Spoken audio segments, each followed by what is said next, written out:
Alors, solution 3, celle que nous recommandons, et donc celle que je partage avec vous, c'est d'abord intégrer un tiers des migrants selon les critères humanitaires. Ensuite, créer un fonds humanitaire commun à la philanthropie juive mondiale et à l'État d'Israël afin de mettre en place 3 actions.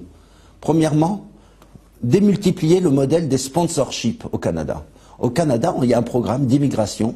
Il y a l'immigration choisie, mais il y a aussi un autre modèle d'immigration humanitaire. Il y a déjà 1600 Érythréens d'Israël qui ont été intégrés par les communautés juives locales. Il y a aussi une dizaine de milliers de Syriens qui ont été intégrés sur ça, des Yazidis qui ont été acceptés au Canada. Il faut que 5 personnes cautionnent une personne, la prennent en charge. Ça coûte à peu près, on peut arriver à 10 000 personnes qu'on pourrait envoyer au Canada de cette manière. Peut-être justement les familles dans un premier temps. Le coût est d'environ 12 000 $ par personne, donc il faut compter, ou 30 000 $ par famille. C'est quelque chose de possible. Il faut simplement, le Fonds juif mondial financera ce genre d'opération. Alors, deuxièmement, je vous en ai un peu parlé tout à l'heure au niveau du modèle, c'est la formation en Israël à des métiers demandés en Afrique ailleurs, tels que électriciens, plombiers, voire agriculteurs spécialisés. Donc on les forme en Israël, ils reçoivent un diplôme en anglais, ils précisent la formation, les compétences. Israël met ensuite une agence pour aider ces personnes à trouver des lieux de résidence fixes où on recherche ces professions à travers le monde. D'accord? Donc ça peut être au Canada, ça peut être en Afrique, ça peut être dans d'autres endroits.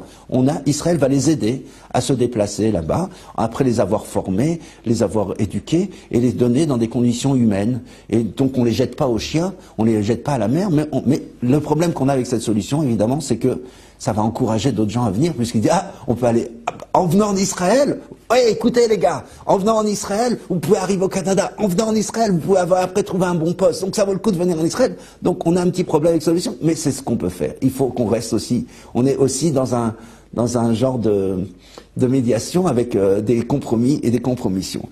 Et la troisième solution, et ça c'est la nouveauté, je vous dis ça parce que je suis ingénieur rural eau et forêt, et que j'ai travaillé en Afrique, je connais bien l'Afrique. Donc Israël possède des fermes expérimentales en Afrique, ça fait partie du ministère des Affaires étrangères, ça s'appelle Machav, et elle forme des agriculteurs africains depuis des dizaines d'années et aux techniques modernes agricoles israéliennes. En fait, l'Afrique pourrait avoir, si elle utilisait les méthodes israéliennes d'agriculture intensive, un modèle d'autonomie agricole et de nourriture. Alors, maintenant, ce qu'on peut faire, c'est prendre ces gens qui sont aujourd'hui en Israël, les former sur place, un peu ici, un peu là-bas, et ensuite on va leur donner des bouts de terrain, on leur donne un kit qui coûte 2500 $ d'agriculture, on leur donne un bout de terrain avec un accord bilatéral, par exemple au Rwanda, en Ouganda, dans d'autres endroits où on a des fermes, en Éthiopie par exemple, et on va mettre ces gens-là là-bas, et on va les réinstaller, ça s'appelle resettlement, et on va créer un nouveau modèle.